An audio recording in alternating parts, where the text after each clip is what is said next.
Hello and welcome to another difficulty check.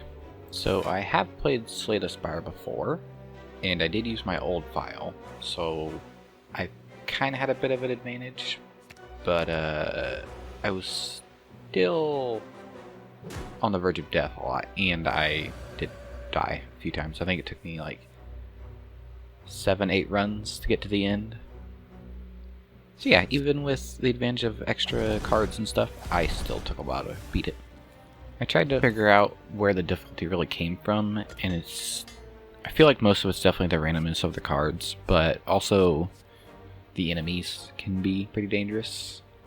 I know the little enemies, most of the time it's because there's a lot of them, and that causes the problem. With bigger enemies, they usually have some sort of like mechanic to them. Like the first boss, there's 3 different first bosses. There's the slime, the flame wheel, and there's one other, I can't remember. I would say the flame wheel's probably harder for me, although he's not really that bad. The slime isn't that bad either, just because you can just keep splitting him and then he gets stunned, so that he's not really that big of a problem. Luckily, I can say that the campfires, they always felt they were right where I needed them. They never felt too far apart, but not too close. And if you did it right, you could kind of maybe even not get in a fight for most of the run you're doing, if you get lucky. You're still going to have to do some. They definitely made sure that you'd have to do some. There was never a time when I had no fights in a run. For all my runs, I played, like 90% of them I played Watcher, but not Watcher, Defect. I played like 1 run as a Watcher, maybe 2. And I definitely feel like, I'm pretty sure she got a rework, or not a rework, but her cards got changed up a bit, because I remember her feeling way less balanced. She actually felt really balanced now, and actually able to do things, because the first time I played her, I could barely get past the first few fights, because the way her wrath and all that worked. But maybe I just know how to do it now, and she never actually got changed. I just think she did. But I like her a lot more now, but Defect is still absolutely my favorite. My very first run I ever did with him, well, my first win with him, I still remember having like 8 capacitor orbs, lightning orbs, and pretty much took 2 turns to kill the final boss because I had the surges up and the boss got hit all 8 times, 3 times. So 24 hits from lightning.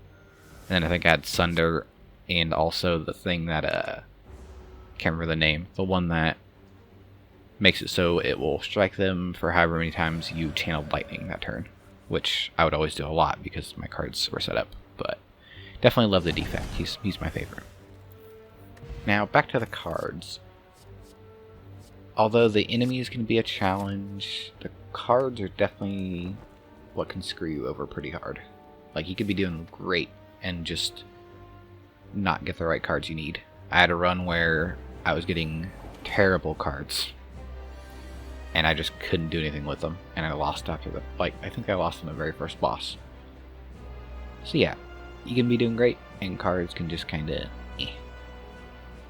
Also, if you don't know what you're doing, trying to do an all-offense run, like I did, where I was taking almost no defense cards and mostly just lightning cards, I lost pretty quickly. You gotta have some sort of defense, or at least a way to make it so the enemy can't hit you. Or if they do hit you, something happens to your benefit. But yeah, that run I lost because I was stacking a bunch of lightning cards and no defense cards. Now, I didn't play too much Ironclad or Silent, I think it's called. I mostly just played Defect and a little bit of the Watcher. But from what I remember playing before, I didn't get very far with Ironclad or Silent, but I think that was more due to the fact that I just didn't really care for them.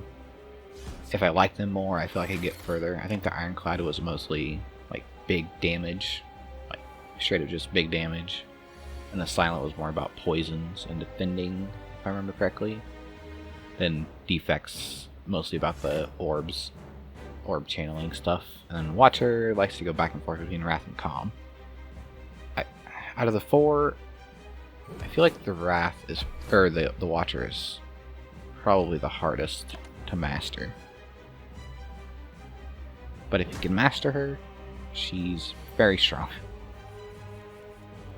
So if you like roguelites or roguelikes, card systems, math, randomness, fun bosses, and very challenging. That's the big thing. This is all about the challenge, and it is definitely a challenge. I'm sure if I didn't come back to an old file and I started fresh, I would have been in a lot more trouble.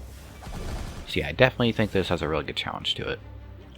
I would say stick to Watcher once you unlock her, if you want to make it the hardest for you. Maybe the Silent. Thanks for watching this difficulty check for Slay the Spire.